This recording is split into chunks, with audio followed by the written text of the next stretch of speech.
ammunition and vehicles to office supplies.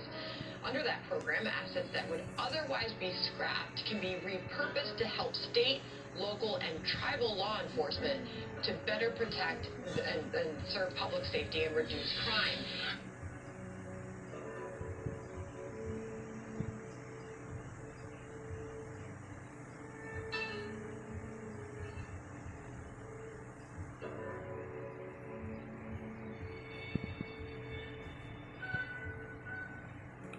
Katie Pavlich is an editor for townhall.com and a Fox News contributor.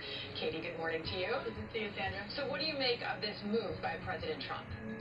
Well, I think it's important to point out that this program has been around for a very long time. Before President Obama decided to put a hold on it, essentially. It was implemented in the 1990s as a way for local law enforcement to carry out raids in a safer, more productive way. As we have the Justice Department now going after the opioid crisis and the administration making that a priority, it's not surprising that they would try to re-implement this. But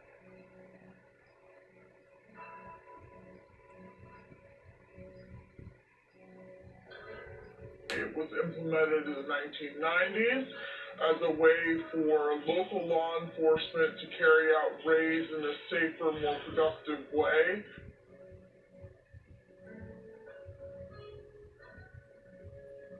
As we have the Justice Department now going after the opioid crisis and the administration making that a priority, it's not surprising that they would try to re-implement this. But President Obama's argument for taking it off of the table was that it creates distrust between local communities and local police if they're over-militarized.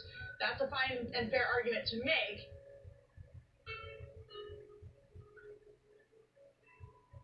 However, the police would argue that in the age of terrorism response and rioting, they have to be prepared with the equipment they need to stop riots from turning into full-fledged chaos, as we saw in Ferguson. And so that's why the president is going and relooking at this, and I'm sure Attorney General Jeff Sessions will lay out all of the reasons why they think it's a good idea to reinstate the long-standing program. And Fox News is reporting that this is something very near and dear to the Attorney General Jeff Sessions' heart. He feels very strongly about this, Katie, and he's going to be announcing this, according to our reporting, at a speech to the National Conference of the Fraternal Order of Police in Nashville. Because, Katie, we have seen national police groups very vocal about this and pushing for this move.